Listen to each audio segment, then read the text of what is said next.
te donne la joie, ce nom qui te donne la paix, Ce soir parce que tu es merveilleux. ce nom qui te donne la vie, ce nom qui te donne l'assurance. Commence à rendre grâce à ce nom, élève ta voix, Seigneur, je viens lever ma voix, Seigneur Jésus. Je viens lever ma voix et te dire merci, éternel mon Dieu. Seigneur, je lève ma voix, éternel mon Dieu, ce soir. Pour te dire merci. Pour t'élever, toi l'incomparable. Merci pour ta grâce, merci pour ta bonté, Seigneur. Merci pour ta fidélité éternelle. Je te rends grâce pour ce que tu fais. Merci pour ce que tu nous as fait faire, éternel mon Dieu, dans nos vies, Jésus. Au-delà de toutes choses. Merci Père éternel, car tu es le Dieu qui nous garde, Seigneur. Oui, tu es avec nous durant toute la journée, nous chantons éternel mon Dieu, mon roi.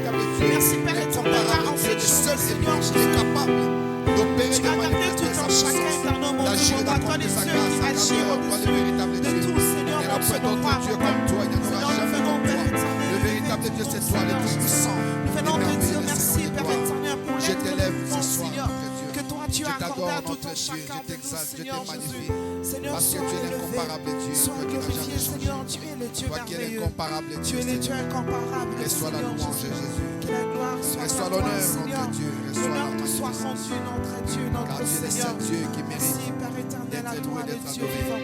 Béni soit ton Incomparable Dieu, Saint-Nom, Seigneur des Jésus. gloires. Gloire à toi, Seigneur C'est toi le Jésus. véritable Dieu. Alléluia. Nous t'élèvons, Jésus. Nous Merci, t'adorons. Seigneur, mon Dieu, mon roi. Nous t'adorons parce Seigneur, que tu nous es adorons ton nom, Père toi qui es éternel. grand, toi qui es puissant. Tu es merveilleux. Toi qui es merveilleux, notre Dieu, à jamais. Gloire à toi, Jésus. Seigneur, tu es bon, Père éternel. Bien-aimé, tu vas demander à Dieu de te remplir de son esprit. Que tout ce que nous allons faire en ces lieux soit conduit par le Saint-Esprit. Lorsque nous allons prendre la parole pour parler, que nous soyons inspirés par l'Esprit de Dieu. Prions au nom de Jésus. Seigneur, nous demandons la présence de ton esprit, éternel mon Dieu, Seigneur. Seigneur, que ton esprit puisse remplir tout en chacun de nous, éternel mon Dieu. Seigneur, nous sommes dans le éternel Jésus-Christ pour pouvoir encore L'intelligence t'entendre, d'en haut Seigneur, nous tu soit peux donnée, que parler, l'intelligence d'en haut nous Seigneur. soit accordée. Que toi tu puisses parler à Que nous nous puissions vivre l'entrée de Dieu des grandes choses, Père éternel. Seigneur, que ton Esprit Saint Prions parce que c'est toi remplit qui es chacun. Dieu, c'est toi qui es Que ton Esprit l'incomparable, Saint, Seigneur mon Dieu, qui manifeste sa volonté, qui agir dans la vie de apporte tout les un bonnes choses, chacun Seigneur de des nous, gloires. Cher Seigneur. Saint-Esprit, Et oui, que ton nous Esprit, voici en ces éternel mon lieux, Dieu, nous nous conduise abandonnons dans à la toi. vérité. Et nous Que voulons ton que toi Esprit tu Saint, puisses faire ton Père travail en éternel, nous. nous instruise dans Que la tu puisses nous lumière remplir et éternelle, accomplir Dieu. ta Et oui, volonté que ton parfaite. Esprit Saint, Que tu éternel puisses mon Dieu, agir, vienne notre nous Dieu. transformer. Cher Que ton Saint-Esprit, c'est Esprit toi Saint, qui nous éternel mon Dieu, mon roi, vienne nous élèvons ces changer. lieux. Nous voulons Oh, cher que tu Saint-Esprit puisses de Dieu, prendre soin viens de te chacun de nous. manifester et viens agir Que tu au te milieu de manifestes, nous. toi, parce que tu es Cher l'incomparable Saint-Esprit Dieu. de Dieu, que toi tu Toi nous qui es le conduises, Tout-Puissant, que tu Seigneur. conduises ces instants, que tu sois Merci, le maître notre de Dieu. ces Cher moments que Saint-Esprit, nous viens. allons passer Et en nous, ces Père lieux, éternel, de ce moment que nous allons dans ta partager, mouvance, éternel mon Dieu. et que nous Seigneur, puissions nous voulons avoir une être sagesse et une dirigés par intelligence ton esprit. renouvelée. Oh Seigneur Que nous mon Dieu, puissions Seigneur, comprendre, notre Dieu, la manifeste la volonté de présence de Dieu. ton Esprit Saint en ces lieux, Seigneur Jésus.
De pouvoir, tu vas demander plus de Dieu dans ta vie, que Que le Seigneur puisse t'aider à te détacher des choses qui pourraient encore te retenir, de pouvoir te consacrer entièrement à Dieu. Et que le Seigneur te permette d'aller vers les choses qui t'attirent vers le haut. Élève ta voix et prie. Seigneur, je viens au-devant de toi, Seigneur. Je viens prier, Seigneur, que tu Seigneur, je veux plus de toi dans ma vie éternellement, ce mon roi. Je veux plus de ta ressemblance éternellement, ce mon roi, Seigneur. Je veux faire des choses comme toi, Seigneur, parler comme toi, éternel Dieu. Je veux me conduire comme toi, éternel Que je sois notre Dieu, Seigneur, qui sera toujours Seigneur, attentif. marcher comme toi, éternel Dieu de gloire. Comprendre ce que tu veux, Et que je détachant marche des dans la choses, voie Père que toi éternel, tu qui as pourraient m'attirer vers le destinée pour ma bas. vie, Et Seigneur. m'attacher à toi, Seigneur. Éloigne-moi, notre Dieu, de M'attacher, Seigneur, aux choses d'en haut, éternel Dieu. M'attacher aux choses qui donnent la vie, éternel, mon Dieu, mon Que roi, je puisse Seigneur. m'attacher Et oui, que complètement, j'abandonne, Seigneur. éternel, mon Dieu, mon roi, Que je Seigneur. marche avec toi, Toutes notre les Dieu, œuvres, tous les jours. éternel, mon Dieu, mon roi, de ténèbres. Que ma préoccupation soit, Père éternel, chaque instant, de te ressembler, de marcher, notre Dieu, comme toi, tu Que veux. je m'attache à Que je toi, puisse, notre Dieu, faire les Dieu. choses que tu veux, Ah oui, Seigneur. plus de toi, Je Seigneur. veux être comme toi. Plus de ta Je veux parole être dans comme toi ma dans vie, mes Seigneur paroles, dans Jésus. mes pensées. Je veux être comme toi dans Plus de mes ta actes, présence dans ma dans vie, mes éternel Dieu, émotions, Yahweh. dans mes Seigneur, nous sentiments. voulons Je veux plus de être comme toi. Seigneur, je suis plus de toi dans Parce que cette c'est toi église, qui Seigneur, agis mon Dieu. Plus de toi, Seigneur mieux que Jésus, tous les humains. dans notre façon pourquoi je de veux te te servir, ressembler, Seigneur. Yahweh, nous voulons Que être tout ce qui comme toi, m'attire, Seigneur. notre Dieu, bas, qui Père m'enlève, éternel, qui que me toi, tu détache puisses de te toi, manifester sois dans éloigné la de vie ma de vie au tout nom un de Jésus. chacun de nous, Seigneur. Et que toi, tu Yahweh, que puisses toi, tu régner puisses à changer jamais. chacun de nous. Et que Au tu nom accomplisses ta puissant de puissance dans Jésus. ma vie. Merci, Père éternel. Toi qui es le véritable Gloire Dieu. te soit rendue, Jésus. Merci, Père éternel. Au nom de Jésus. Merci, éternel, mon Dieu, Seigneur Jésus. Merci, Père éternel, car toi, tu es en train de changer tout en chacun de nous, Seigneur Dieu. Que la gloire te revienne au nom de Jésus-Christ. Bien-aimé, j'aimerais que tu élèves ta voix et tu commences à adorer le nom de ton roi. Que tu adores le nom de Jésus. Notre Dieu est élevé au-dessus de tout. Notre Dieu est un Dieu merveilleux. Il est un Dieu vivant. Il est un Dieu puissant. Il nous donne ce que le monde peut nous donner. Il nous accorde ce que nul homme ne peut nous accorder. Il a fait de nous ce que nous sommes aujourd'hui. Hier, nous étions négligés par le monde. Hier, nous étions traités de façon inutile dans le monde. Mais le Seigneur nous a localisés. Il nous a rachetés. Il a lavé chacun de nous. Il a fait de nous ses enfants. Il nous a donné de la valeur aux yeux de ceux qui nous dénigraient, aux yeux de ceux qui nous prenaient pour de moins que rien. Le Seigneur nous a donné de la valeur. Alors tu vas élever ta voix, tu vas adorer le nom de Jésus. Adore le nom de Dieu.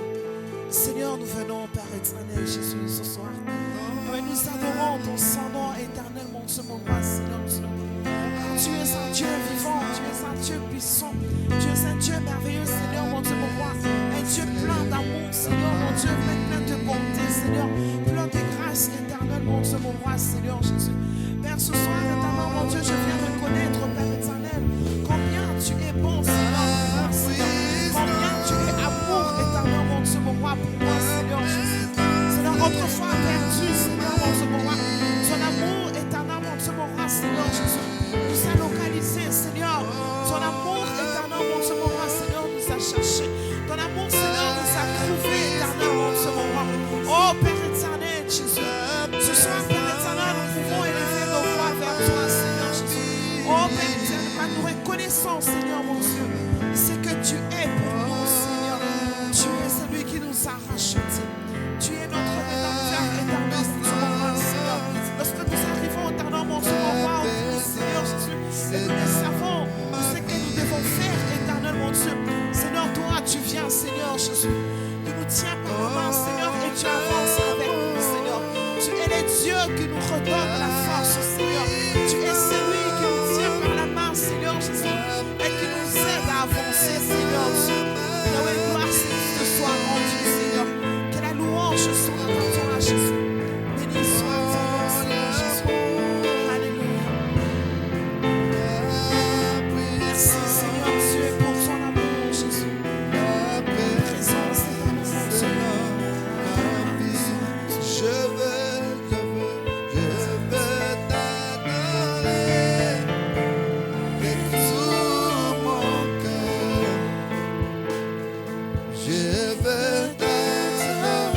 toute mon âme, de toute mon âme, je veux t'adorer, de toute ma force, de toute ma force, tu es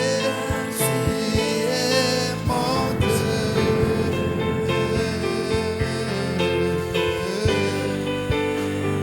Tu es mon Dieu, tu es mon Dieu, tu es mon Dieu. Tu es mon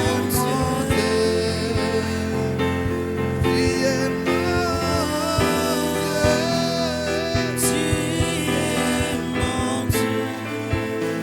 Car tu es papa. Car tu es papa. Papa, papa, tu es c'est toi l'agneau, c'est toi l'agneau. Tu es l'agneau de Dieu, l'agneau de Dieu. Tu es Seigneur, tu es Dieu, Seigneur. Merci Seigneur Jésus. Tu es Dieu à jamais. Merci Père éternel, car tu es l'agneau de Il n'y Dieu. a pas de Dieu comme toi. Personne ne peut nous aimer comme tu nous as aimés. Tu es le seul capable d'opérer, de manifester ta puissance.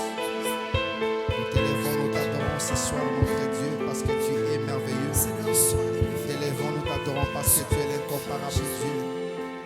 Toi qui es le tout-puissant. Sois exalté, Seigneur. Merci Seigneur Jésus. Merci Seigneur Jésus. Que toute la gloire te revienne car tu es Dieu. Acclame le roi de rois là au-dessus. Acclamons pour les seigneurs de seigneurs.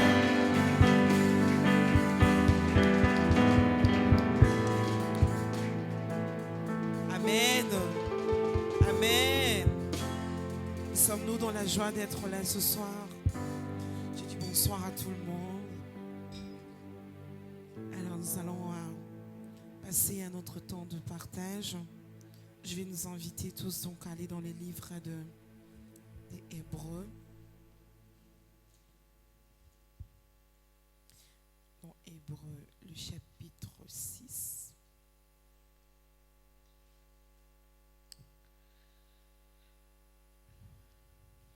Avant de trouver. Alors je lis la parole du Seigneur. Hébreux 6 à partir du verset 1. C'est pourquoi, laissant les éléments de la parole de Christ, tendons à ce qui est parfait, sans poser de nouveau les fondements du renoncement aux œuvres mortes. Non, je vais relire à une autre version. J'espère que tout le monde a cette version-là. On va prendre, je vais prendre une autre version. C'est mieux. Voilà. Alors, c'est pourquoi nous ne voulons pas nous attarder davantage aux notions élémentaires du message chrétien. Dépassons ce stade et tournons-nous vers un enseignement correspondant au stade adulte et qui favorisera notre croissance spirituelle. Ne recommençons pas sans cesse à poser les fondements, c'est-à-dire l'abandon des œuvres inutiles, notre vie d'avant, vouée à la mort, et la foi en Dieu, l'enseignement sur les différents baptêmes, l'imposition de mains, la résurrection des morts et le jugement éternel. Laissons donc ces notions fondamentales à leur place et abordons ensemble, avec l'aide de Dieu, des vérités plus profondes correspondant au stade adulte. En effet, il y a des responsabilités dont nous devons tenir compte. Si des hommes ont été une fois éclairés par la lumière d'en haut, s'ils ont goûté au don du ciel, s'ils ont eu part au Saint-Esprit, s'ils ont senti combien la parole de Dieu était bonne et bienfaisante, et s'ils ont connu par expérience les richesses et les forces merveilleuses du monde à venir, si, malgré tout cela, ils se sont détournés de la foi et sont retombés dans leur ancienne vie, il est impossible de les amener de nouveau à changer d'attitude car, au fond, ils sont en train de crucifier le Fils de Dieu par leur propre compte et de le déshonorer publiquement. En effet, lorsqu'une terre arrosée par des pluies fréquentes produit des plantes utiles à ceux qui la cultivent, c'est une terre bénie de Dieu. Si, par contre, elle ne porte que des buissons, des pins et des chardons, elle est jugée sans valeur et vouée tôt ou tard à être condamnée. On finira par y mettre le feu. Mes chers amis, même si nous parlons ici un langage sévère, nous sommes convaincus que vous êtes sur la bonne voie, celle qui est en rapport avec les saluts. Car Dieu est juste, il ne peut pas oublier vos efforts. Il se souvient de l'activité que vous avez déployée par amour pour lui et des services que vous avez rendus, que vous rendez encore aux autres chrétiens. Mais nous désirons que chacun de vous fasse preuve du même zèle pour affermir ses convictions jusqu'au moment où vous verrez la réalisation de votre espérance. Alors, vous ne risquerez pas de relâcher votre effort et de tomber dans l'indifférence. Nous aimerions au contraire que vous marchiez dans les traces de ceux qui, par leur foi, leur persévérance et leur attente patiente, sont entrés en possession de l'héritage promis. Lorsque Dieu fit sa promesse à Abraham, il prêta serment sur son propre nom, car il ne pouvait pas jurer au nom d'un plus grand que lui-même. Il déclara: en vérité, je te les promets, je te comblerai des bénédictions et je te donnerai une nombreuse postérité. Et Abraham lui fit confiance. Il attendit patiemment l'accomplissement de la promesse. C'est ainsi qu'il vit se réaliser ce que Dieu lui avait promis. Il est de coutume parmi les hommes de prêter serment au nom d'un plus grand que soi. Le serment qui vient appuyer une affirmation est une garantie qui met fin à toute contestation. Voilà pourquoi Dieu aussi ajoute à sa parole un serment. Il a voulu par là donner aux bénéficiaires de la promesse une preuve supplémentaire qu'il ne reviendrait jamais sur sa décision. Nous sommes donc en présence de deux actes irrévocables, la promesse et le serment, par lequel Dieu s'interdisait à lui-même de modifier sa résolution. Le Dieu qui ne saurait mentir entendait nous donner par là une assurance inébranlable. Il voulait nous encourager, nous qui avons tout quitté pour le suivre, à saisir de toutes nos forces l'espérance proposée et à en faire notre seul refuge. Cette espérance est pour nous l'ancre solide et ferme de nos vies. Elle pénètre par-delà le voile du sanctuaire céleste jusque dans les lieux très saints, c'est-à-dire dans la présence de Dieu. Là, Jésus est déjà entré pour nous en précurseur lorsqu'il est devenu notre grand prêtre pour l'éternité dans la ligne de Melchisédek. Amen. J'espère que nous avons lu ce passage et que nous avons eu également à méditer là-dessus. Je vais mettre ma chaise là devant comme ça.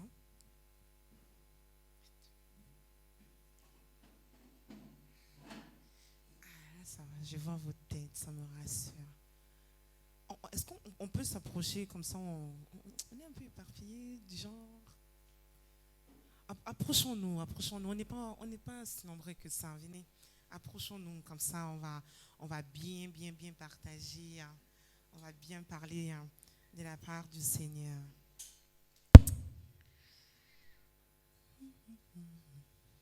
Amen. Donc, dans ces passages, l'apôtre est en train, j'espère que vous avez lu les chapitres précédents, même pas tout, même juste le chapitre 5, parce que du coup, en fait, le chapitre 6, c'est la suite, en fait, là, du chapitre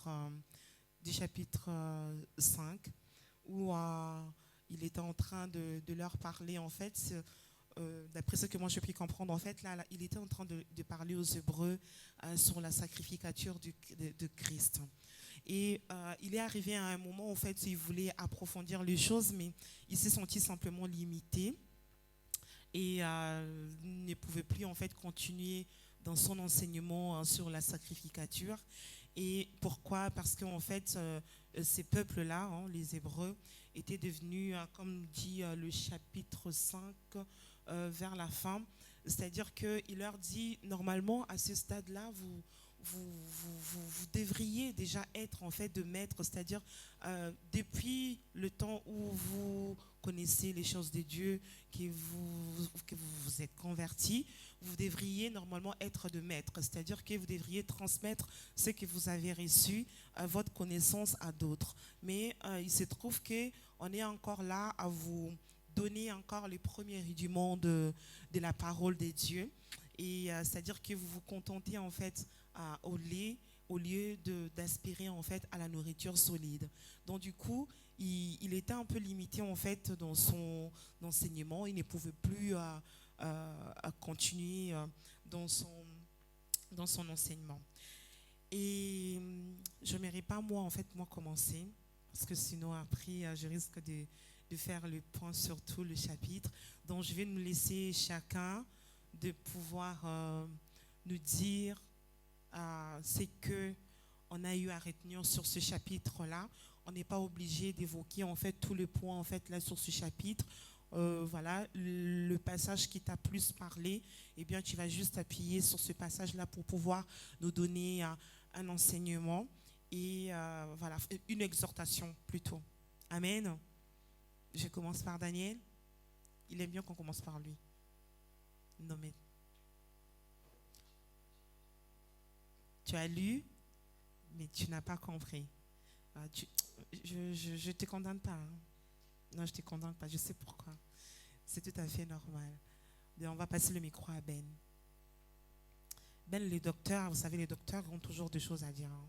Docteur en économie, docteur en parole de Dieu. En plus. Amen, je le reçois. Sans me justifier du fait que je n'ai pas lu. Et j'ai appris tout à l'heure, donc je ne vais pas juste revenir dessus parce que je n'ai pas de raison. Donc, on va dire, ce que je vais vous partager, c'est simplement ce que j'ai compris là maintenant de la lecture de Maman Judel. Je pense que c'est un message pour ma part très clair en fait que j'imagine Paul adresse donc à l'église des Hébreux. Je comprends là que Paul a envie d'aller plus loin dans l'enseignement avec de la parole de Dieu, du coup avec ce peuple-là. Et donc il demande à ce peuple-là de ne pas s'attarder sur les choses qui pour lui sont basiques. Donc des choses sur lesquelles on ne devrait pas revenir en tant que des chrétiens, on va dire des anciens chrétiens en griffe, et des personnes qui ont goûté aux fruits de l'Esprit de Dieu, qui ont été baptisées, qui on va dire qui ont duré dans l'Église, qui ont été enseignées.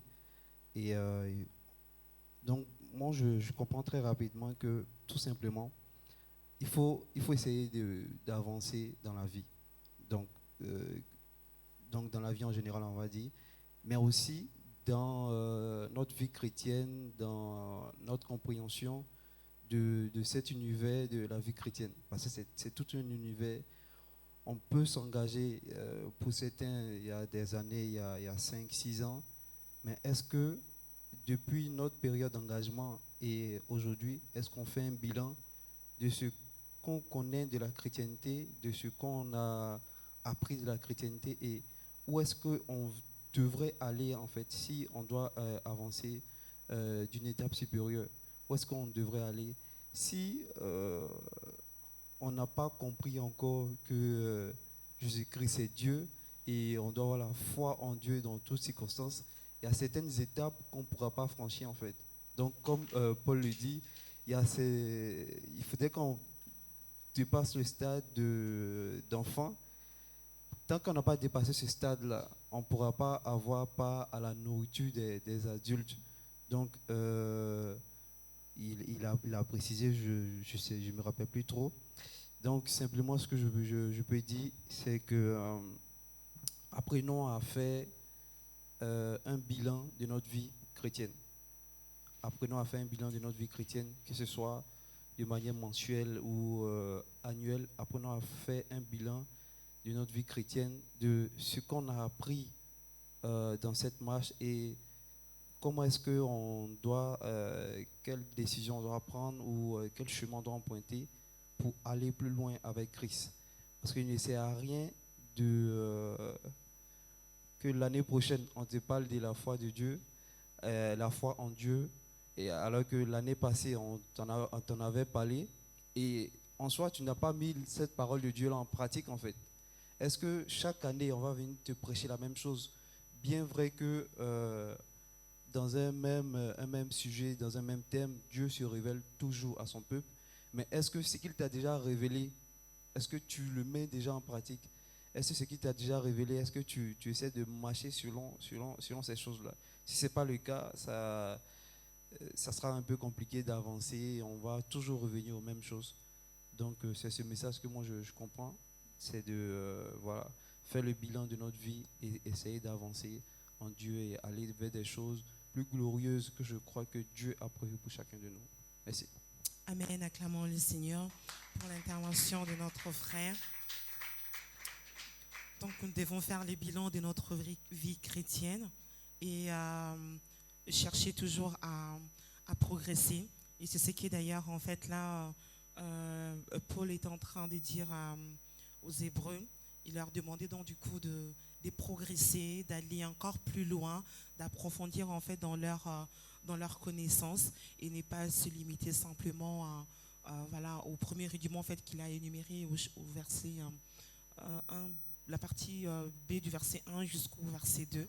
Donc du coup, voilà, n'est pas simplement se baser sur des choses là qui normalement en fait à leur stade devaient être des choses acquises, des connaissances acquises et donc du coup d'aller encore plus en profondeur. Donc nous devons progresser, nous ne devons pas stagner dans notre vie chrétienne. Amen. On passe le micro à qui? À Islaine? À Mounira?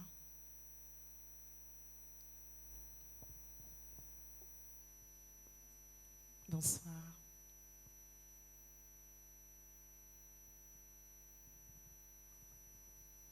Bonsoir tout le monde. Moi, durant ma lecture, j'ai d'abord lu les 5 premiers chapitres avant de lire le 6e pour essayer de comprendre un peu, comme je ne suis pas trop assise dans... je ne connais pas trop la Bible comme le pasteur et tout. Du coup, j'ai essayé de lire pour essayer de comprendre d'abord avant de... Maintenant, ce que j'ai compris des 5 premiers chapitres, c'était que l'auteur a voulu montrer la comparaison de Jésus, par exemple. On a comparé Jésus à Moïse. Jésus a été comparé aussi au grand prêtre Melchisédek. Il a été aussi comparé aux anges pour dire à quel point Jésus est supérieur à tout cela, à quel point Jésus est au-delà de tout ce qu'on peut imaginer, au-delà de tout ce qu'on peut connaître. Et voilà, pour montrer aussi pourquoi est-ce que c'est le nom de Jésus que nous adorons, pourquoi est-ce que c'est Jésus qui est le fondement de notre foi en fait. Et à partir du chapitre 6, ce que j'ai retenu c'est le premier verset et le deuxième, mais c'est un peu une suite du verset 11 jusqu'au verset 14 du chapitre 5. Et là, c'est un peu ce que mon frère Ben a dit. Ce que moi j'ai compris dans ça, c'est que la volonté de Dieu, c'est qu'on puisse grandir, qu'on ne reste pas des bébés spirituels, mais qu'on puisse devenir adultes spirituellement, qu'on puisse être assis dans la foi, parce que le fait d'être bébé spirituel, il y a des choses merveilleuse qui veut nous faire voir, qui veut nous faire connaître, mais que parce qu'on n'est pas assis, parce qu'on n'a pas les bases qu'un adulte a, on ne pourra pas comprendre, on ne pourra pas saisir. Par exemple, un bébé spirituel qui va peut-être avoir une vision de Dieu sur certaines choses. Il pourra avoir peur parce qu'il ne comprendra pas d'où ça vient. Il va prendre peur et il va passer à côté du message que Dieu veut lui donner. Alors qu'un adulte qui aura cette vision-là va l'accueillir bien, il va glorifier Dieu parce qu'il saura que c'est Dieu qui lui a donné et ça va l'aider à l'édifier encore plus et à édifier d'autres personnes aussi. Et en plus de ça, je vais prendre aussi l'exemple des prières, par exemple, pour guérir les malades. Bon, dans les normes, un chrétien, dès qu'il a reçu le Saint-Esprit, dès qu'il a accepté Jésus comme son Seigneur et son Sauveur, il a reçu aussi le don de prier pour les malades afin qu'ils soient guéris. Mais si, par exemple, on est toujours dans le stade de bébé spirituel, on nous a dit qu'on a ce don-là, mais on se dit que non, sûrement à notre stade, on n'a pas ce don, on ne peut pas l'exprimer, peut-être en grandissant. Du coup, ça va faire que des moments où peut-être nous-mêmes nous serons malades ou d'autres personnes qui seront dans notre entourage seront malades, mais on ne va pas prier pour eux, pour qu'ils soient guéris. Ou peut-être on va prier, mais on n'aura même pas la foi que notre prière peut avoir de l'action, peut avoir du pouvoir, que notre prière peut effectivement, Dieu peut passer par notre prière pour effectivement guérir la personne. Du coup, ça va faire qu'il y a des choses, je vais dire un peu élémentaires, qu'on ne saura pas manifester parce qu'on n'est pas assis dans la foi. Et il y a une deuxième chose que j'ai retenue au chapitre 6, c'est à partir du verset 4 jusqu'au verset 6. Je vais un peu lire pour essayer de nous mettre dans le contexte. En effet, verset 4. En effet, ceux qui ont été une fois éclairés, qui ont goûté au don du ciel, qui ont eu part au Saint-Esprit, qui ont expérimenté combien la parole de Dieu est bienfaisante et fait l'expérience des forces du monde à venir, et qui, pourtant, se sont détournés de la foi, ne peuvent être amenés à nouveau à changer d'attitude, car ils crucifient le Fils de Dieu pour leur propre compte et le déshonorent publiquement. Bon, ce que j'ai reçu de ces 3 versets-là, c'est que Dieu nous invite à rester dans la communion avec lui, à rester connecté à lui et à tout faire pour ne pas perdre cette relation qu'on a avec lui.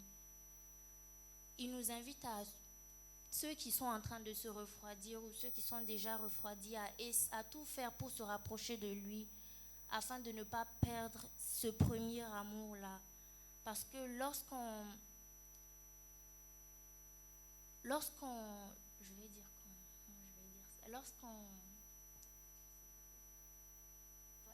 le perd, lorsque on descend dans notre foi, lorsqu'on perd la foi, c'est très très difficile de revenir parce que lorsque Dieu t'a déjà donné la révélation de qui il est, de qui Jésus est, et que par les événements que tu vas traverser dans ta vie, tu vas t'éloigner de lui, tu vas petit à petit commencer à perdre tout ce que tu avais déjà reçu de sa part. Et si à un moment, malheureusement, il t'arrive de tout perdre, ce sera difficile d'avoir une autre révélation encore plus grande que la révélation de Christ parce que il n'y a personne qui soit au-dessus de lui.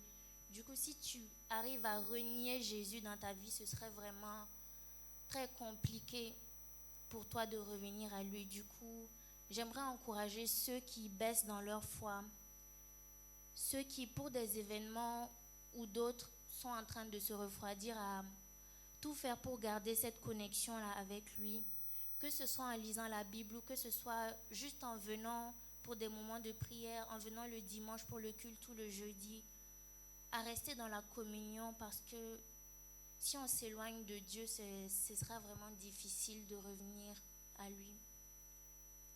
Bon, c'est tout ce que j'ai à dire. Merci. Amen. Nous acclamons le Seigneur. Que Dieu te bénisse. On ira pour ton intervention. Donc, notre bien-aimé nous a dit de ne pas demeurer des bébés dans un premier temps, que nous devons chercher à grandir. Vous savez, un bébé, moi j'ai Joy, et Joy, j'aime bien l'appeler bébé. Et des fois, quand je l'appelle bébé, et puis il me dit, maman, je ne suis pas un bébé. Donc, c'est-à-dire que même Joy, au fait, a envie de grandir. Il a envie de... Non, je n'ai pas envie de rester bébé, moi j'ai envie de grandir. Donc du coup, il doit être, enfin, cela doit être pareil pour nous également. Un bébé, on va le pousser, va faire ceci, va prendre ta douche, va ranger ceci. Mais un adulte, en fait, on ne lui demande plus d'aller prendre la douche. Mais on croit qu'il y a encore des adultes pour prendre la douche, c'est un peu compliqué. Mais en règle générale, un adulte, on ne lui demandera pas, va prendre ta douche, va ranger ta chambre. Il sait que je dois prendre ma douche. Et il sait que si je dois le faire, c'est pour mon bien. Il sait que je dois avoir un environnement rangé parce que c'est pour mon bien. Et ce qui n'est pas le cas pour un bébé. Donc effectivement, oui, au sein d'une assemblée, d'une église, effectivement, on doit vraiment grandir pour ne pas demeurer, qu'on ne soit toujours pas derrière nous, pour nous pousser, fais ceci, fais cela. Nous devons savoir c'est à quoi le Seigneur nous a appelés et pouvoir bien le faire également. Et à la deuxième partie, je ne vais pas commenter, je verrai par la suite. Je vais laisser le micro à maman Emilienne qui va nous partager ce qu'elle a pu recevoir de ces passages.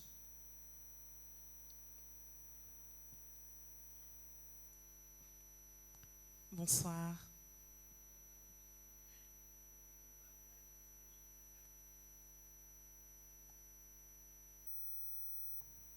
Ça a des micros sophistiqués. D'accord, oui. Je disais que depuis qu'on partage ce chapitre, je le trouve assez dur. Difficile. Oui, difficile à comprendre. Je suis bien d'accord. Donc, ce que... C'est Paul. Oui, Oui. oui. Moi, j'avais plutôt des C'est très questions dur. à poser. C'est bien, maman. Vous pouvez poser vos questions oui, d'ailleurs. J'aimerais On comprendre. a des hommes de Dieu ici qui sont vraiment bien, qui aiment bien les écritures de Paul d'ailleurs, comme le frère Malik, il y a Aristide, il y a les pasteurs juste à côté, ils vont bien vous répondre. D'accord.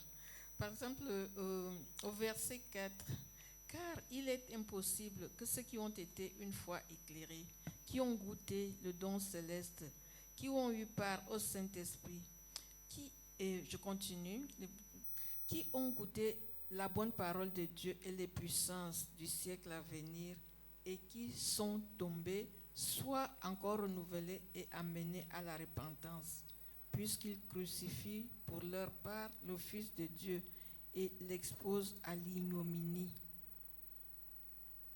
Parce que moi, je pense, peut-être que je ne comprends pas. Si je Pose cherche ta à question, comprendre. maman. C'est quoi ta Oui, question du oui, coup oui, par oui. rapport à ce passage? Oui, ma question est la suivante. Pourquoi lorsqu'on a reçu tout ça et qu'il nous arrive de trébucher, oui, et pourquoi on n'aurait pas... oui, et pourquoi on ne serait pas... Lorsqu'on veut, on cherche à se repentir, pourquoi on dit qu'on continue à crucifier Le Seigneur. alors qu'on cherche à réparer? Oui. D'accord. C'est la seule question, maman? Ou tu en as d'autres? Pour le moment. C'est ça? C'était ça ta question? Oui. D'accord. Maman Odile, tu as des questions? Oui. Non? Tu as quelque chose à nous partager? Passez le micro à maman Odile. Les serviteurs, vous avez noté la question de maman Emilienne. Vous allez y répondre lors de vos interventions. Comme ça, on donnera une question, on donnera une réponse à maman.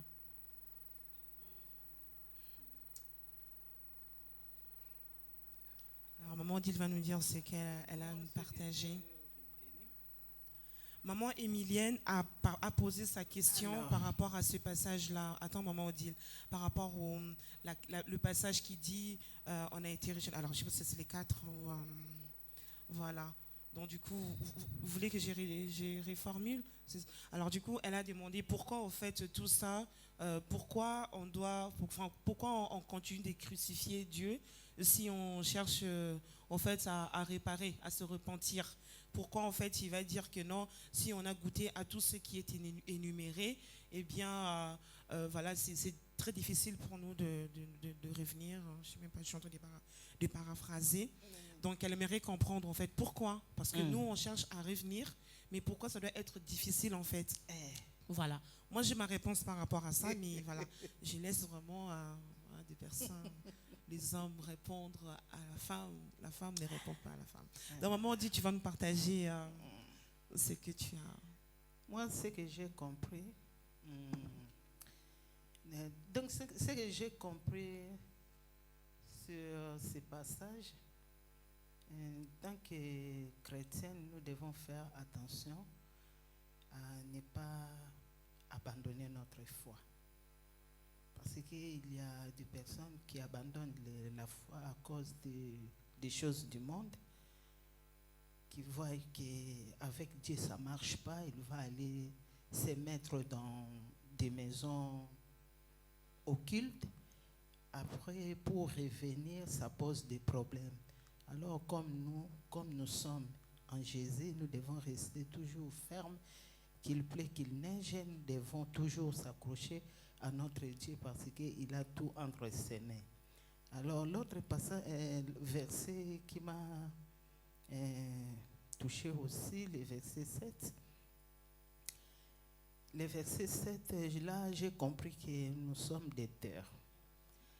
Alors, quand la pluie tombe, donc la pluie, c'est la parole de Dieu que nous recevons de jour en jour.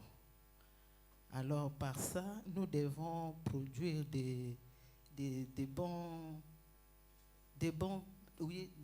fruits. Là, ils ont écrit, nous devons produire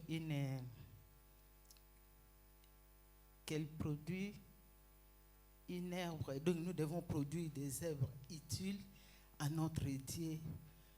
Des œuvres utiles, donc nous devons être obéissants, faire la volonté de Dieu et que la parole que nous recevons comme la pluie de jour en jour, que ça puisse produire vraiment de bons fruits à nous pour la gloire de Dieu. Donc moi, c'est ça que j'ai compris là, parce que la personne qui va produire de bons fruits, elle sera bénie. Et ceux qui ne produira pas de bons fruits, c'est lui qui sera maudit.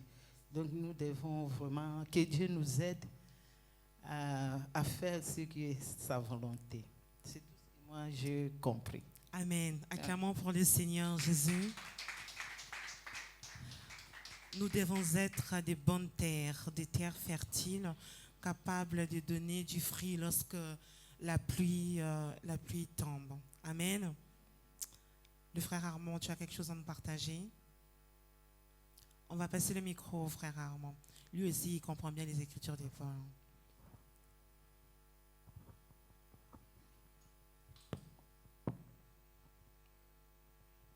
Bonsoir à tous. Bonsoir. Je ne suis pas précis pour me permettre un mot pour répondre peut-être à la question de... Il n'y a pas de souci. Bon, je vais essayer de faire un peu court. Alors, déjà, il faut comprendre que lors de... Bon, je vais me tourner là. Ouais, il faut déjà comprendre que lors de la création, l'homme a été créé en ayant trois parties, le corps, l'âme et l'esprit. Alors, de ces trois parties, lorsque vous priez, c'est un exemple, lorsque vous priez, tout ce que vous recevez de Dieu arrive à votre dimension de l'esprit. Mais ici sur terre, vous vivez avec un corps. Et ici sur terre, chaque jour, on a ce combat-là qu'il y a justement entre le corps et l'esprit. Et justement, ce combat-là, c'est ce combat-là qui emmène toujours l'homme justement à pécher. L'âme est au centre. L'âme, on décrit l'âme comme le siège des sentiments et des émotions. Et dans le centre, justement, il est un peu départagé. C'est la partie entre le corps et l'esprit qui tire, justement. Donc, en quelque sorte, le corps tire l'âme un peu vers le péché, l'esprit tire l'âme vers Dieu. Je ne sais pas si vous voyez un peu l'image que je suis en train de dire. Je suis en train d'expliquer. Alors, lorsque la Bible ici parle justement de chaque fois que nous péchons, nous crucifions de Dieu, Christ à nouveau, lui, il est mort à la croix justement pour non seulement laver nos péchés, mais il est aussi mort justement pour que nous donner la force que ce combat-là justement qui est entre le corps et l'esprit, nous puissions arriver à le vaincre par lui. Et donc, voilà pourquoi justement, étant sauvé de Dieu, étant lavé par son sang, ayant justement ayant été des bénéficiaires justement de sa grâce, nous devons en quelque sorte, c'est une façon de l'honorer en l'adorant, en faisant sorte justement que ce combat-là, par la prière, par la lecture de la Bible et autres, nous puissions arriver à vaincre ces choses. Donc voilà ce que moi je peux vous dire par rapport à votre question. Et en lisant le passage de Hébreux 6, moi j'ai pu retenir deux choses. Premièrement, la croissance. Ici, quand on parle de la croissance, justement, c'est que toute personne, comme vous avez dit, toute personne, dès son enfance, a ce besoin-là de se sentir grand. Même quand nous avions 14 ans et qu'on avait des grands frères, nos mamans qui nous appelaient des fois mon bébé, tout ça, on refusait. Non, je ne suis pas ton bébé, tout ça. Parce qu'on a ce sentiment-là, justement, chaque fois de se sentir grand, de vouloir être grand. Et ici, justement, l'auteur nous pousse à avoir ce même sentiment-là en esprit pour pouvoir avoir ce même sentiment-là en esprit pour pouvoir grandir. C'est pourquoi ici, il parle de goûter aux choses célestes. Ces choses dont il est en train de parler, justement, ce n'est pas pour les bébés spirituels, c'est pour les personnes qui sont adultes ici. C'est une façon à lui de nous faire justement goûter ces choses. Et non seulement la croissance, j'ai pu aussi, deuxièmement, comprendre par le caractère. Parce que chaque fois que nous grandissons en Dieu, ça fait croître en nous un caractère qui nous permet de se sentir grand. Ici, justement, ce n'est pas un bébé spirituel. Lorsqu'on parle de fuir, par exemple, la tentation, ici, il faut avoir le caractère, justement, pour pouvoir avoir la force de fuir les tentations, de fuir le diable, et même de le chasser, le repousser, et tout. Donc, voilà ce que moi j'ai pu retenir de ce passage. Amen. Acclamons le Seigneur pour l'intervention de notre frère Armand. La croissance et le caractère. J'espère que nous avons tous retenu. Amen. Qui d'autre? Islaine veut intervenir. Passe le micro à Islaine. Islaine va me parler de ce qu'elle a pu recevoir. Elle a reçu instantanément, là, assise comme ça, le Saint-Esprit lui a communiqué quelque chose de particulier à nous partager. Nous t'écoutons. Amen. Bonsoir à tous. Moi, j'ai commencé par mettre le chapitre 5 à la maison. Très bien. Et c'est ici que j'ai pu écrire quelque chose par rapport au chapitre 6. Alors, ce que j'ai retenu du chapitre 5, c'est que le sacrifice que Jésus a fait sur la croix nous a rapprochés de Dieu. Nous avons plus d'intermédiaire entre nous et Dieu. Donc, nous pouvons parler à Dieu quand nous voulons, comme nous voulons. Parce que j'ai lu le chapitre 5 où on disait qu'auparavant, il y avait un souverain sacrificateur que Dieu désignait parmi les hommes. Et lui, il avait le devoir de faire des sacrifices pour la part des autres et pour sa part aussi, parce qu'il était imparfait. Comme tout homme, il devait faire des sacrifices pour sa part et pour la part des autres aussi. Mais Jésus, il n'a pas fait des sacrifices pour les autres. Enfin, il n'a pas emmené un sacrifice précis, mais il s'est donné lui-même en sacrifice. Donc, quand Jésus s'est donné en sacrifice, il nous a affranchis. Donc, maintenant, en possibilité de... Qu'est-ce que je dis? Bon, en tout cas, quand Jésus s'est donné en sacrifice, cela fait que nous avons reçu le salut éternel parce que c'est par lui que nous avons reçu ce salut éternel.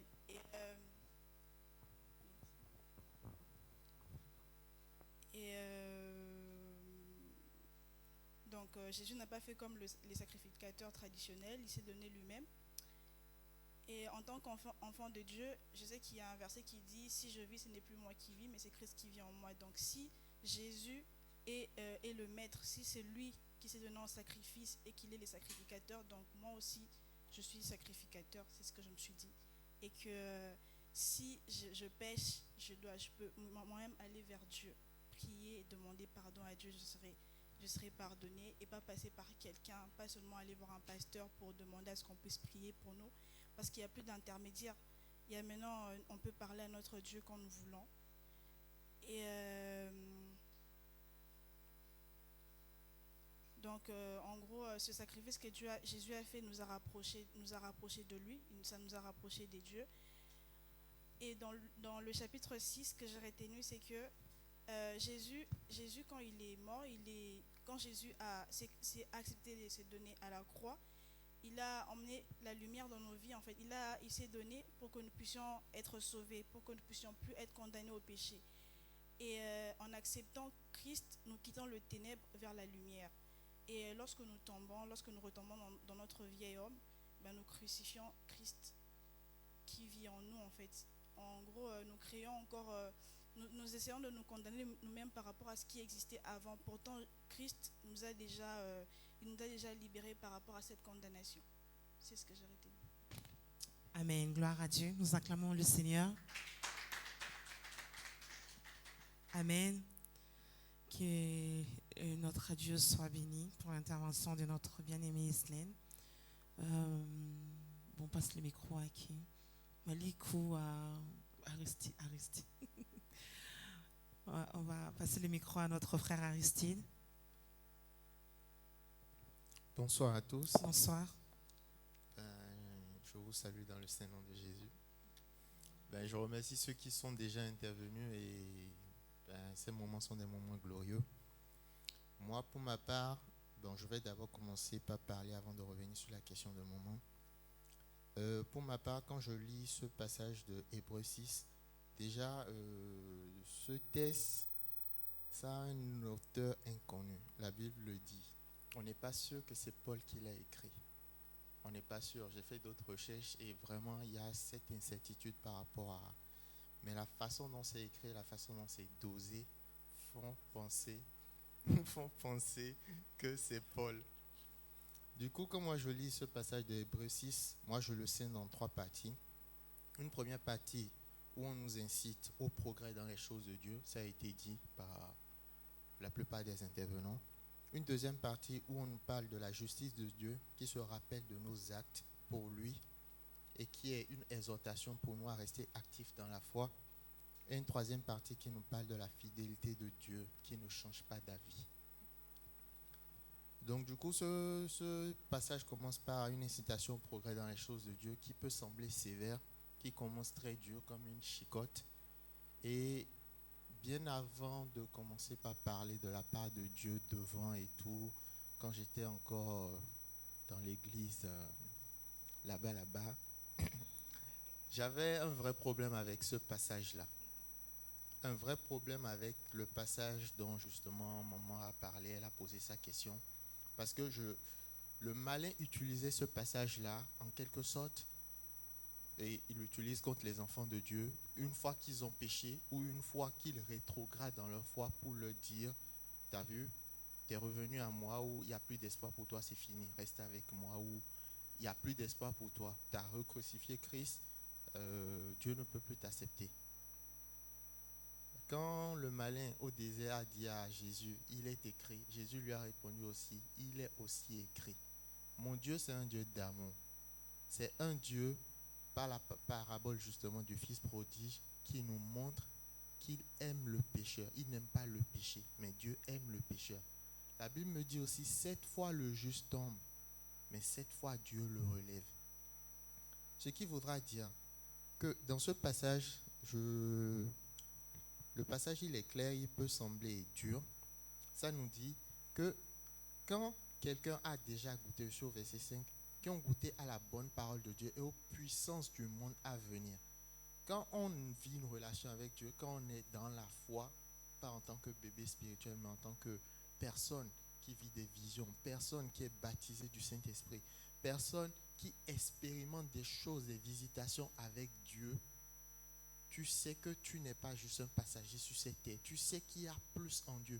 Tu sais qu'il y a une paix que Dieu procure, que le monde ne peut pas te procurer. Mais le piège, c'est, bien sûr, il faut chercher à progresser. Mais on est humain, on ne progresse pas toujours. Il nous arrive de rétrograder. Et c'est justement, ce passage vient nous mettre un challenge, même si ça paraît un peu dur, de chercher toujours à progresser. Mais ce qui m'intéresse plus, c'est, il y a un autre passage de la Bible qui nous dit, 3 choses vont demeurer, la foi, l'espérance et l'amour. Je pense que c'est dans Corinthiens. Mais dans ce passage, si on regarde un peu, au verset 12, je commence au verset 11, et nous désirons que chacun de vous fasse preuve du même zèle pour conserver jusqu'à la fin une pleine espérance. Ainsi, vous ne relâcherez pas, mais vous imiterez ceux qui, par la foi et la patience, reçoivent l'héritage promis. Que tu rétrogrades, que tu pêches, que tu te répandes, Dieu sera toujours favorable à t'accueillir, à t'accepter. Mais que tu perdes l'espérance, que tu perdes l'espérance du retour de Christ, l'espérance que Jésus est ton Seigneur et ton Sauveur, que tu perdes cette assurance, c'est en ça que le passage dit, il n'y a plus une autre mesure pour te convaincre. Si tu arrives à perdre cette foi-là que Jésus, il a donné sa vie à la croix pour toi, tu perds l'espérance que tu es aimé de Dieu. 3 choses demeurent, la foi, l'amour, l'espérance. Et justement, plus haut, avant là, je disais, la deuxième partie nous parle du fait que Dieu n'est pas injuste pour oublier ce que nous avons manifesté comme amour. Ça, on peut le retrouver, par exemple, voilà, après la chicotte, après les passages du haut, verset 9, le passage dit, même si nous parlons ainsi, bien-aimés, nous sommes convaincus qu'en ce qui vous concerne, vous avez la meilleure part. Verset 10, en effet, Dieu n'est pas injuste pour oublier votre œuvre et votre amour. Vous avez démontré votre amour pour son nom, pour les serviteurs. Donc, qu'importe les hauts et les bas, comme l'a dit maman tout à l'heure, qu'il pleuve et qu'il neige, il faudrait qu'on sache que cette espérance, cette foi ferme qu'on a dans le sacrifice parfait de Jésus-Christ à la croix, nous ne devons pas la perdre. Dieu sera toujours là pour nous relever, toujours là pour nous accepter. Mais c'est à nous de ne pas renier l'œuvre de la croix. C'est en cela qu'il n'y a plus une autre mesure pour accéder au royaume des cieux. Moi, je vais un peu plus m'appesantir sur mon 3e point, parce que sur le premier point où on nous demande de progresser, je n'ai plus rien à dire. Il y a des thèmes qui ont été cités, moi, quand je lisais, par exemple, le baptême, par exemple, la foi. Tout ça, l'auteur juge ça de lait. Genre, c'est pour les bébés spirituels. Une fois que tu es né de nouveau dans la foi, il y a un fondement qu'on pose. Mais si chaque dimanche, on doit être en train de nous parler du péché, chaque dimanche, on doit nous parler d'encouragement, sois fort, ça va aller, ça va passer. C'est comme si on nous nourrissait avec du lait. Et chaque fois, quelqu'un qui est nourri avec du lait, jamais il ne mange vraiment de la viande ou du fumbois ou des choses consistantes qui vont l'aider à grandir réellement. Donc tout ça, à chaque fois, exhortation, courage, ça va aller. L'auteur appelle ça du lait. Il y a plus en Dieu. Il faut qu'on passe un cap.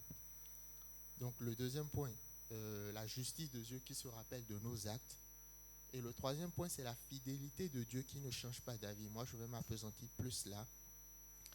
La fin du passage dans Hébreux 6 nous parle de 2 mots que j'aime bien, promesse et serment. Promesse et serment. Ça nous dit aussi que quand on fait un serment, on jure devant quelqu'un qui est plus grand que nous.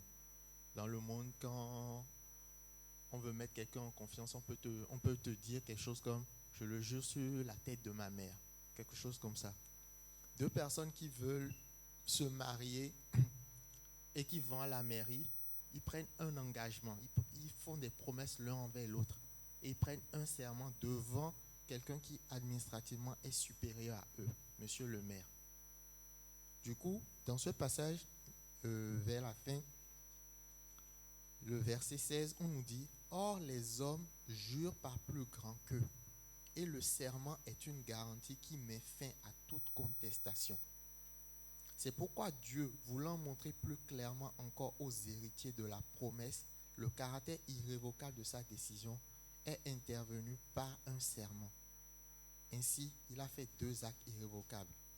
Dieu ne peut pas mentir, donc il nous donne des promesses. Sa parole, c'est la vérité. Sa parole, on l'appelle justement le Nouveau Testament. Ce sont les promesses que nous héritons de Dieu, qui sont dans la parole. Donc nous avons des promesses en Dieu. Par l'alliance et la mort et la résurrection de Jésus-Christ, nous avons droit à un héritage. Et Dieu met encore un serment à cela.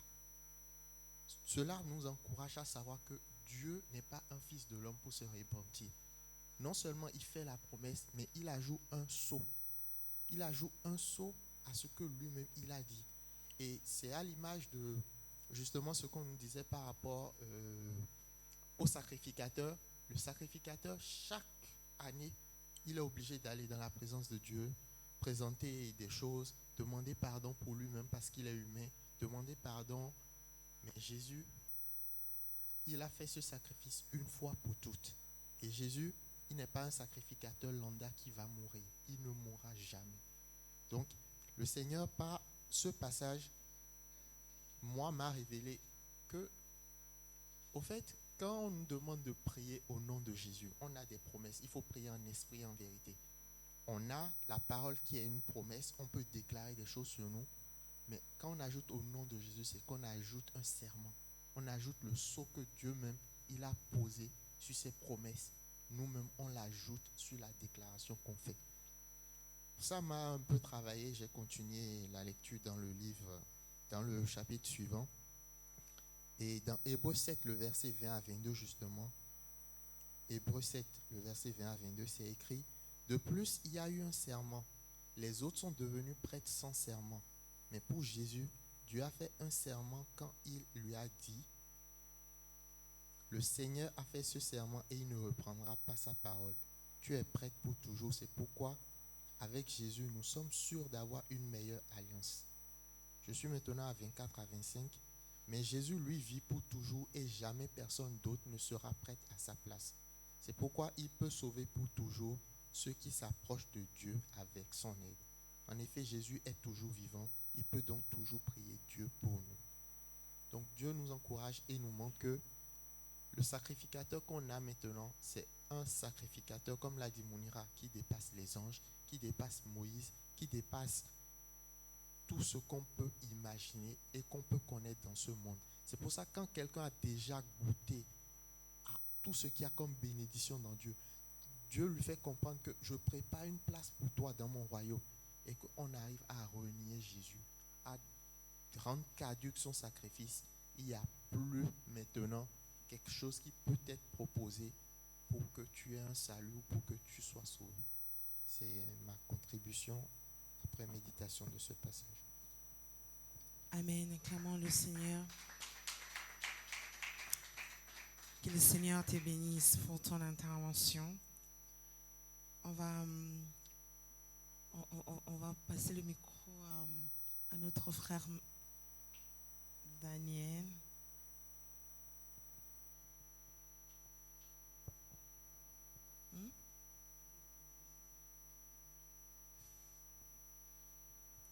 Daniel a reçu quelque chose. Alors, bon, au départ, je voulais pas parler parce que j'étais pas trop sûr de ce que j'allais dire, mais bon, c'est pas bon de rentrer si on a quelque chose à donner, de repartir avec, pour faire profiter à tous. Alors, pour ma part, moi j'ai lu la version Parole de vie. Lorsqu'il mentionne le fait des enseignements en parlant de l'abandon, en gros des péchés, les baptêmes, l'imposition des mains, le réveil des morts et le jugement définitif. C'est en gros comme pour dire que euh, lorsqu'on y rentre dans la vie en Christ, c'est des choses qu'on nous apprend en premier lieu, et que plus le temps passe, plus on commence à être ancré en Christ. C'est des choses qui normalement on devrait plus être en phase d'apprentissage. Et il y a il y a un peu un côté apprentissage et un côté pratique. En gros, comme dans le monde séculier, pour un vendeur en rayon, au bout d'un moment, il ne va pas rester 20 ans vendeur. Il faudra qu'il passe manager rayon, manager univers et ainsi de suite. Si pendant 20 ans on ne fait que l'apprendre comment ranger un rayon, c'est qu'il y a un problème. Et c'est un peu pareil dans la vie en Christ.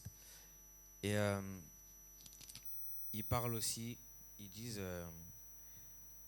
dans le verset 7, ils parlent d'un chant.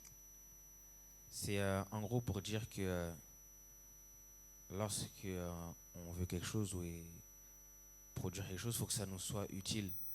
Je ne peux pas demain dire je veux être jardinier, mais j'habite au centre-ville de Clermont. C'est un peu contradictoire dans le sens où je veux être cultivateur, je veux faire pousser des maïs, mais j'habite dans le centre-ville. Je vais passer toutes les formations, mais ça va me servir à rien et je ne vais pas avancer à part acquérir des diplômes et ainsi de suite. C'est un peu pareil lorsque on prie. On doit aussi changer la manière de prier et pourquoi aussi des fois on prie. Par exemple, je sais pas, demain Aristide peut se réveiller et dire bon, mon défi aujourd'hui c'est de convaincre Dieu d'agrandir le Puy de Dôme. Plus on grandit, plus les prières deviennent grandes et les défis aussi les défis qu'on réalise sont grands aussi.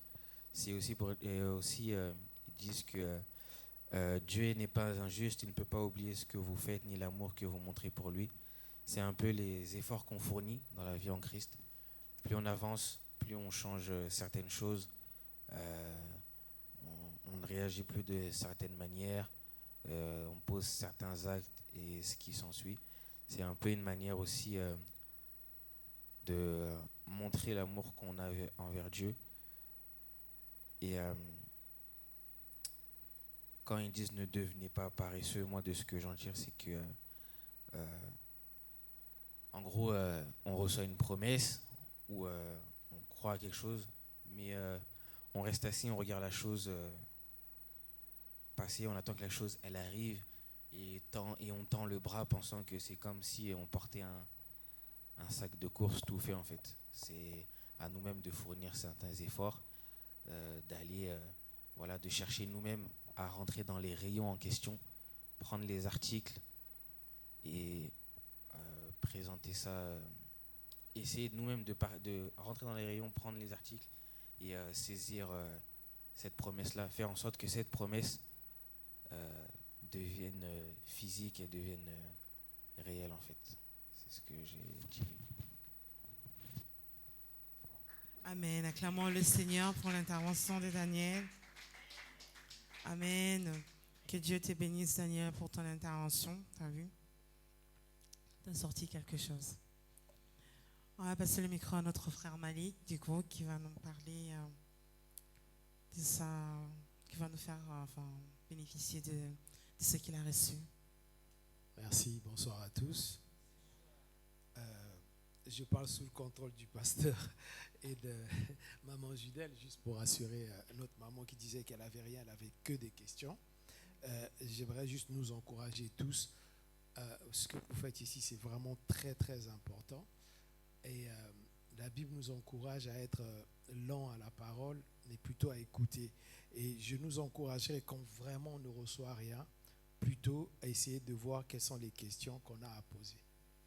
C'est plus important que de parler vite ou d'essayer d'interpréter la parole de Dieu intellectuellement. parce que ça va nous perdre.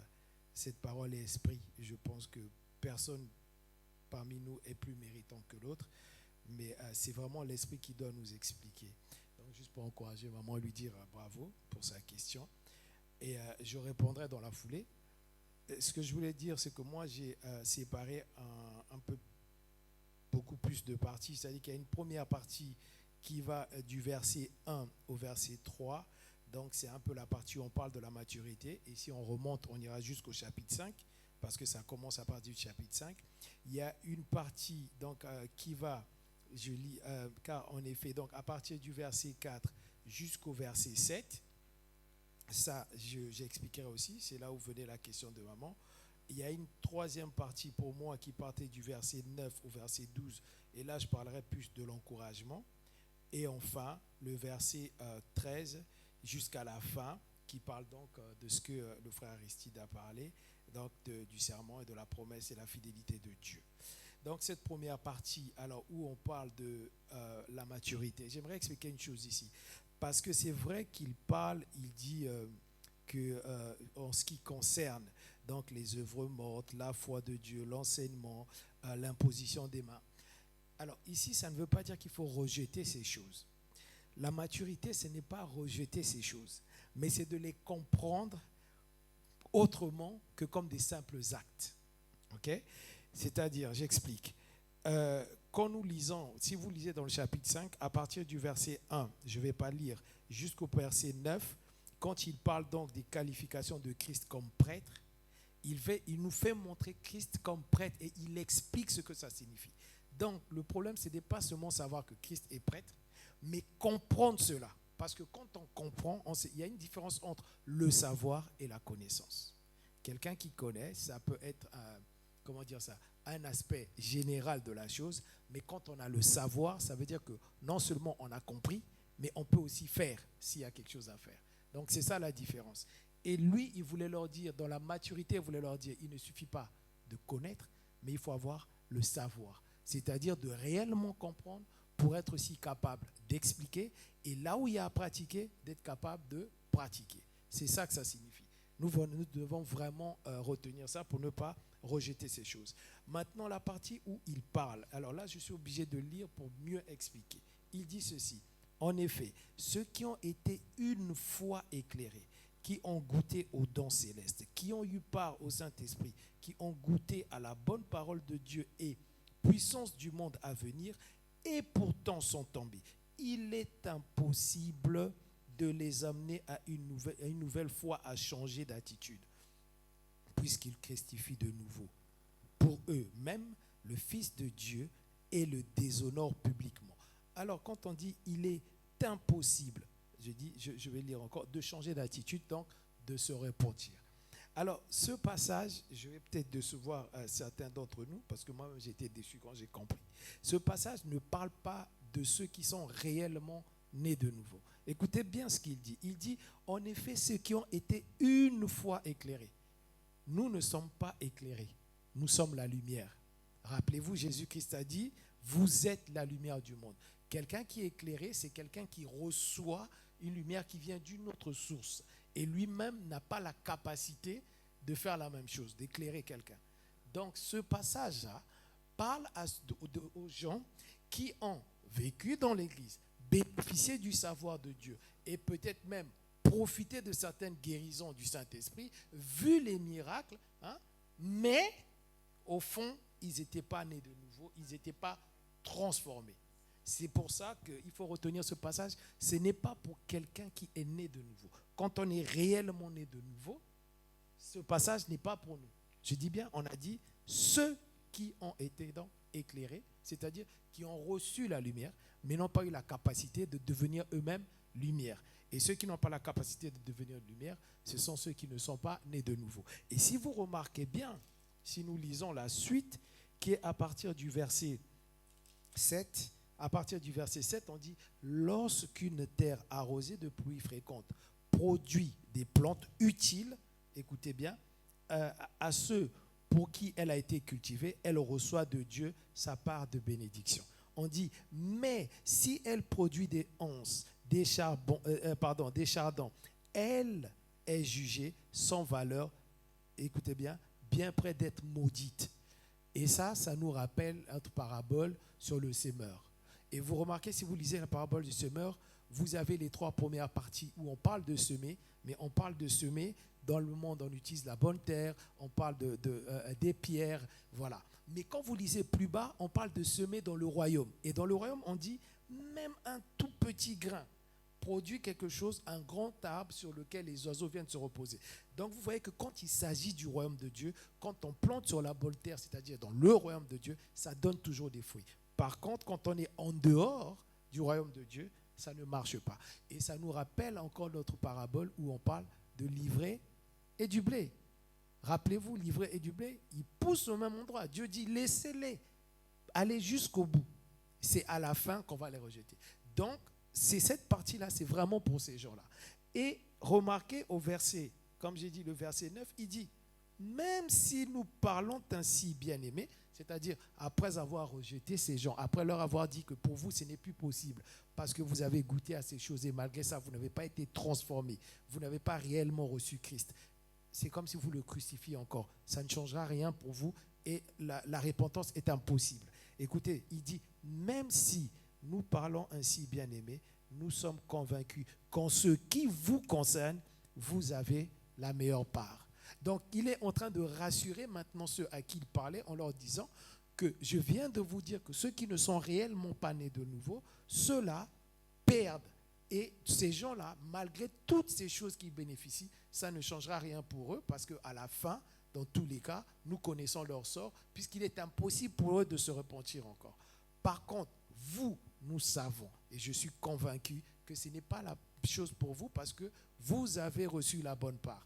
Donc, il fait quand même une différence entre ces gens-là et ceux à qui il parle pour les rassurer. Vous qui êtes réellement nés de nouveau, vous avez la bonne part. D'où il les encourage à faire des choses parce que toutes ces choses-là, Dieu le reconnaît et Dieu sait et Dieu les bénit toujours pour tout ce qu'ils font et pour les efforts. Sachant très bien que tous ces efforts, c'est une grâce que Dieu nous permet d'avoir. Et cette grâce n'est possible que pour ceux qui sont réellement nés de nouveau. Parce que sinon on n'est pas né de nouveau, on est incapable de reproduire ces choses.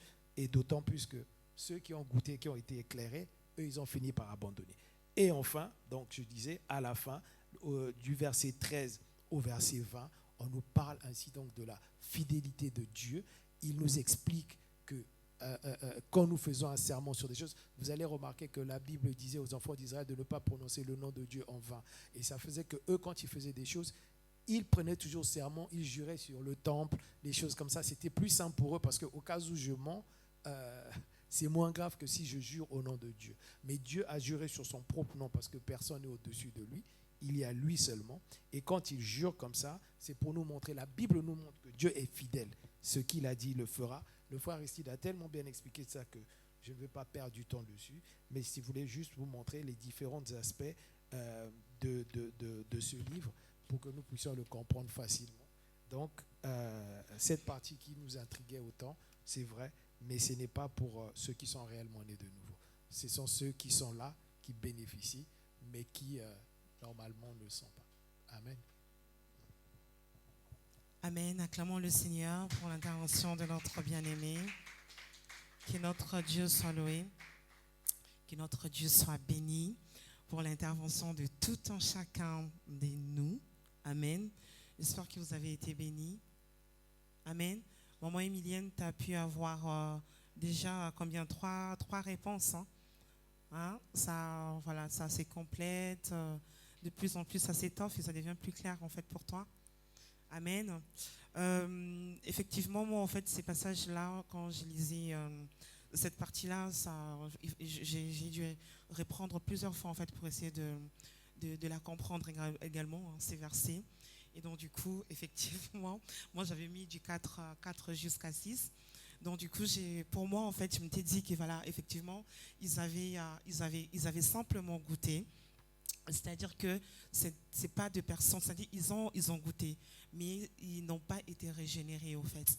Donc, comme a dit notre frère Malik, ils n'ont pas reçu Christ, en fait. C'est-à-dire que ils ont reçu peut-être, disons, les dons, mais ils n'ont pas reçu en fait les donateurs lui-même. C'est-à-dire qu'il n'y avait pas une communion avec le Seigneur. Et d'où, en fait, ils ont la facilité justement de pouvoir rétrograder. Et dans 2 Pierre 2, 20, 21, il y a c'est un passage qui dit que des personnes qui se comportent comme ça, je sais pas, il dit c'est mieux vaut pour eux ne pas avoir goûté à tout cela parce que leur dernière condition est pire que la première.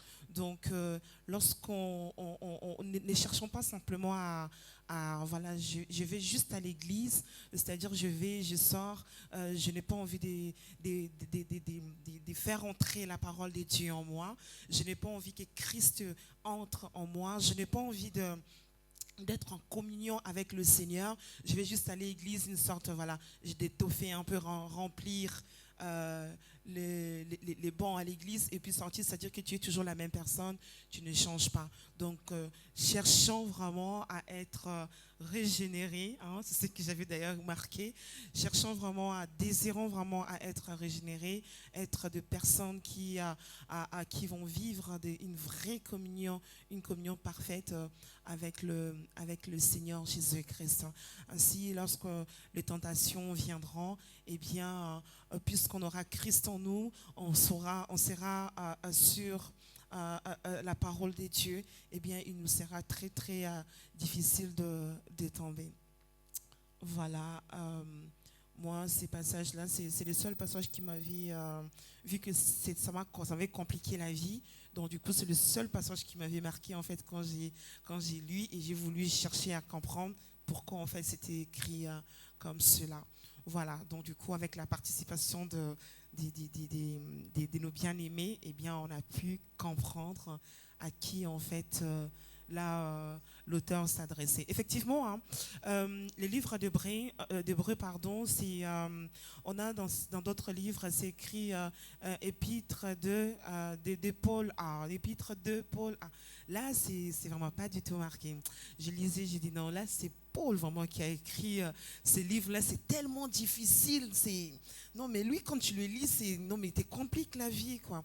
Il faut vraiment que le Saint-Esprit puisse vraiment t'inspirer, puisse vraiment t'aider vraiment à comprendre ces écrits-là. Donc, franchement, les auteurs, là, les chercheurs n'ont rien trouvé. Hein. Pour moi, on me demande, c'est Paul. Voilà. Donc, que le Seigneur puisse nous bénir par les interventions de tout un chacun de nous. On va demander au pasteur Désiré de clôturer ce passage et puis évoquer au moins un sujet de prière ou deux sur lequel on pourra prier pour clôturer. Alléluia. Ouais, je bénis Dieu pour les interventions de tout un chacun de nous. Premièrement, j'aimerais d'abord nous inviter, c'est de savoir que quand on nous donne un chapitre à lire pour le partage, prenons cela à cœur. Essayons vraiment de méditer. Si jamais nous n'avons pas la compréhension, avant de commencer notre méditation, demandons au Seigneur de nous éclairer. Celui qui s'exerce dans la méditation de la parole de Dieu, Dieu vient toujours d'abord l'inspirer et lui donner des révélations.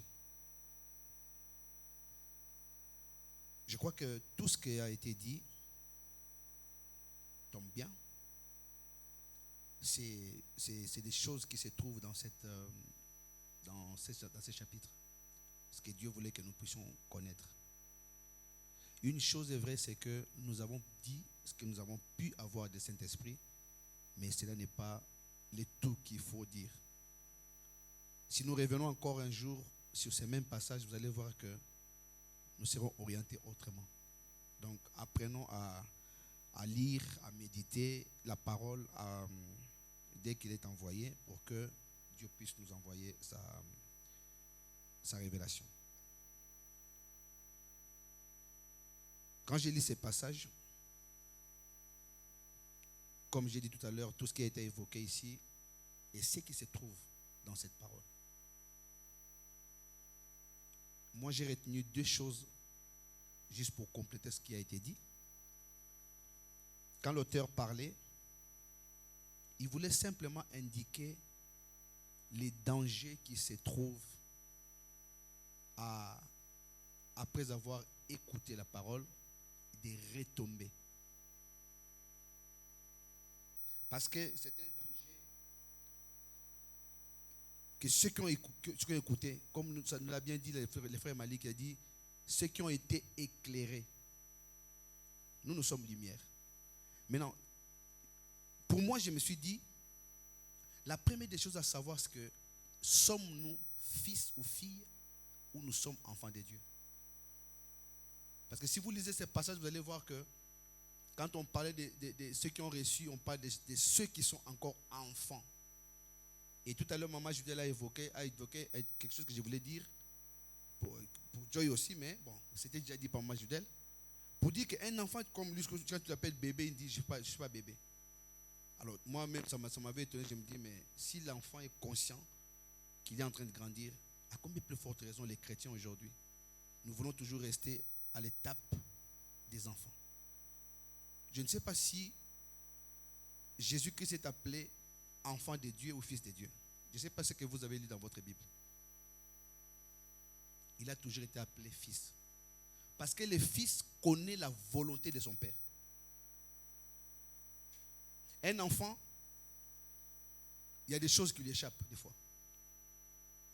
C'est-à-dire que comme nous avons commencé à marcher avec Dieu, nous sommes tous éclairés.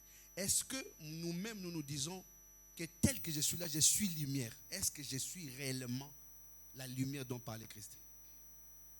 Si je suis lumière, donc, la Bible nous dit, on n'allume pas une lampe pour la mettre sous la table.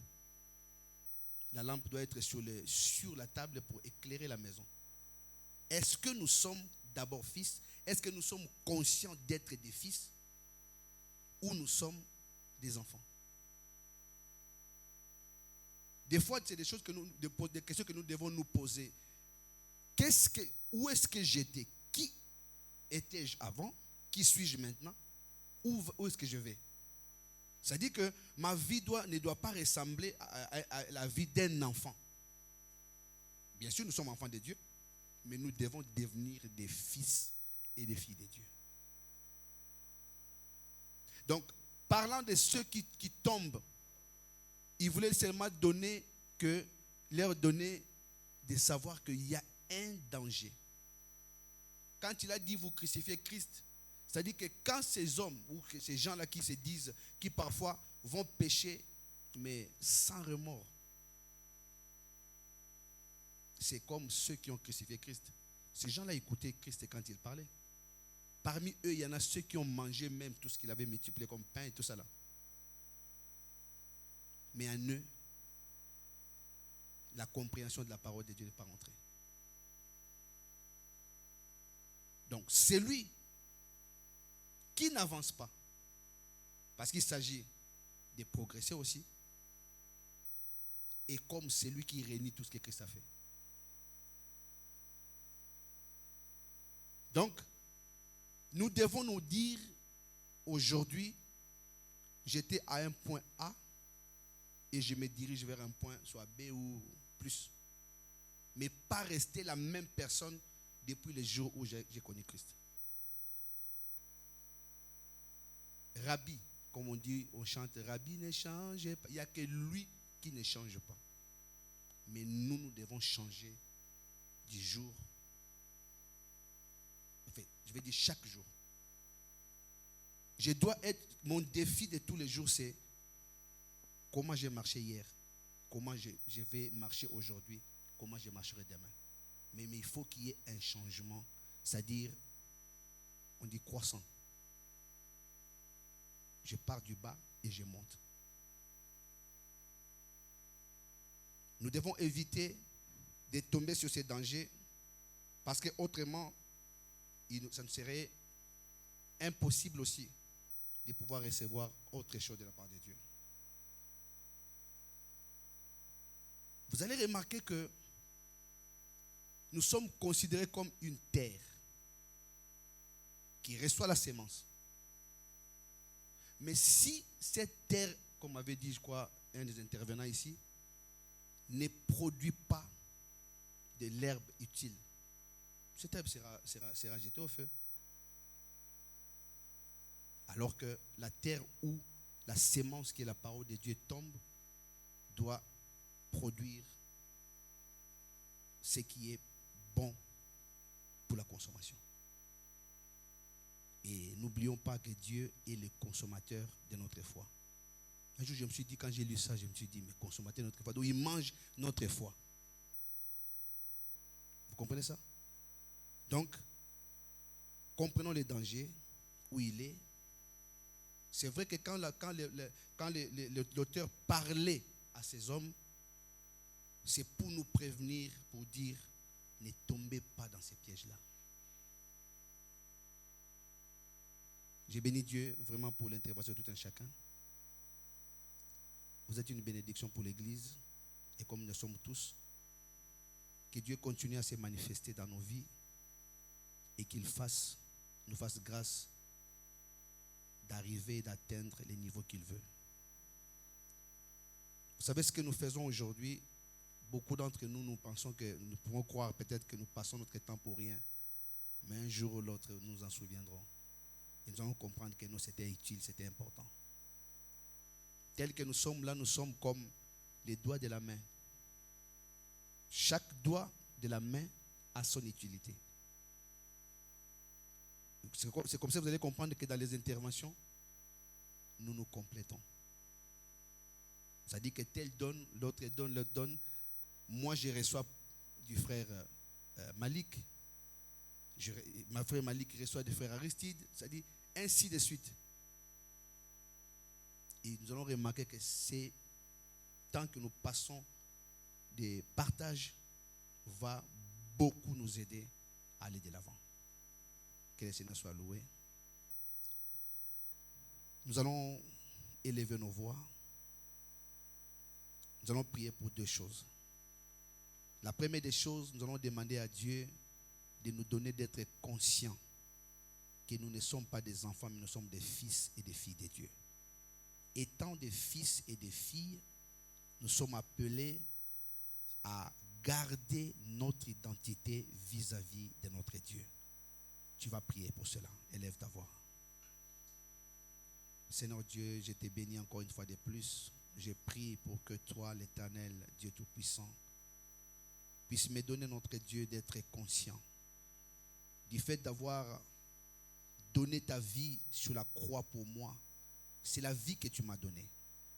Quand tu t'es donné à la croix, tu m'as donné de sortir des ténèbres et de devenir lumière. Donne-moi d'être conscient de ce que tu as fait. C'est quelque chose que beaucoup n'ont pas eu. Tu m'as fait grâce, Père. Je veux seulement être conscient que ton passage à la croix n'était pas vain, mais c'était pour mon bonheur. Que je comprenne que ce que tu as fait, c'était pour que moi je puisse parvenir à la connaissance parfaite de ta personne et que je puisse hériter une place dans les royaumes. Donne à chacun de nous d'être conscient.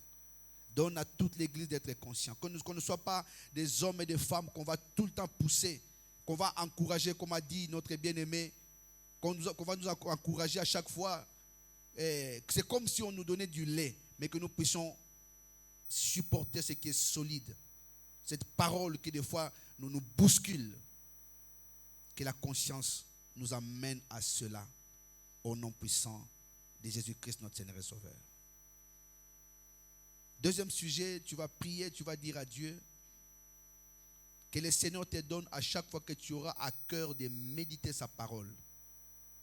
Que le Saint-Esprit soit toujours avec toi pour qu'il puisse t'éclairer, qu'il puisse lui-même te donner l'explication. Un jour, le roi rêva, mais il n'avait personne pour expliquer les songes. Quand on appela Daniel, Daniel appela ses copains, il dit au roi, donne-nous quelque temps. Mais quand ils sont retirés, ils n'ont rien fait d'autre que prier pour que Dieu leur donne les songes et son explication. tu vas dire à Dieu, à chaque fois que tu auras à cœur de méditer sa parole, que le Saint-Esprit t'oriente dans la vraie vie de cette parole que tu vas méditer. Élève ta voix. Seigneur, ta parole est esprit, ta parole est vie. Je sais que notre Dieu, nous ne serons jamais construits sans ta parole. Nous ne deviendrons jamais ce que tu veux sans ta parole. Père, j'ai pris notre Dieu à chaque fois que nous nous approcherons de toi, que nous aurons à cœur de pouvoir méditer ta parole, qu'au travers de ton Esprit Saint, que tu nous envoies l'explication, que tu puisses toi-même nous révéler des choses, parce qu'il y a des choses qui sont cachées dans cette parole que nous devons découvrir pour aller de l'avant. Seigneur, j'ai pris pour moi, j'ai pris pour mon frère, pour ma soeur ici présent. J'ai pris pour nos bien-aimés, même ceux qui ne sont pas là, qui vont suivre cette intervention en différé, notre Dieu. Que chacun de nous, Père éternel, quand nous aurons à cœur de pouvoir méditer ta parole, que tu puisses nous parler. Nous te faisons confiance parce que nous ne pouvons pas, nous ne sommes pas de ceux qui vont perdre leur foi. Nous continuerons, Père éternel, à croire et à espérer en toi. Laisse que tu puisses nous parler. Fais-le pour toute l'Église. Au nom puissant de Jésus-Christ, notre Seigneur et Sauveur. Tu vas dire merci à Dieu pour le temps que nous avons passé. Tu vas dire merci à Dieu pour ton frère qui a pu avoir quelque chose à dire ce soir, qui t'a aidé, ou ta soeur. Que Dieu puisse encore nous faire du bien. Et merci parce que du bien à la fin, il a été avec nous. Et recommander notre chemin de retour entre les mains de Dieu. Prions. Tendre Père, nous te disons merci. Je te bénis, mon Dieu, mon roi, pour mes bien-aimés qui ont, Père éternel, eu quelque chose à partager, notre Dieu, à ton Église. Je sais qu'il n'y a pas que nous qui avons écouté. Il y en a des milliers qui vont écouter ces interventions, Père. J'ai pris, notre Dieu, pour chacun d'eux, pour le temps qu'ils ont mis, notre Dieu, à la méditation, Père éternel, à préparer, notre Dieu, ce qu'ils avaient à nous partager ce soir. Que tu puisses toi-même leur donner, notre Dieu, Papa, de voir ta main dans leur vie. Père, merci parce que moi j'ai reçu beaucoup de ce qui a été dit ce soir. Que cela puisse être gardé dans mon cœur, que cela devienne une vie en moi. Père, je te dis encore merci. Parce que nous avons commencé avec toi. Tu as cheminé avec nous, Père éternel, tu viens de finir avec nous. Notre chemin de retour entre tes mains, conduis-nous dans nos demeures, Père éternel, en paix, en sécurité, et que nous puissions, Père éternel, te glorifier quand nous allons arriver. Bénis le reste de la soirée. Bénis l'assemblée, bénis la répétition du groupe de louanges et d'adoration. Bénis, Père éternel, tous nos bien-aimés qui n'ont pas pu se déplacer ce soir. Bénis, Père éternel, nos maisons, nos familles. Bénis nos enfants, nos conjoints. Bénis tous qui nous sont chers, Père éternel. Et manifeste encore ta puissance. Père, nous voulons te vivre encore parce que tu es le roi éternel. Tout ce qui n'est pas de toi, nous l'éloignons de nous au nom puissant de Jésus-Christ. Que la gloire te revienne, toi le seul, le vrai Dieu. Père, nous partons, mais nous ne quittons pas ta présence. Oui, le bonheur et la grâce m'accompagneront tous les jours de ma vie et j'habiterai dans la maison de l'Éternel jusqu'à la fin de mes jours. Au nom de Jésus, Amen. Que le Seigneur nous bénisse.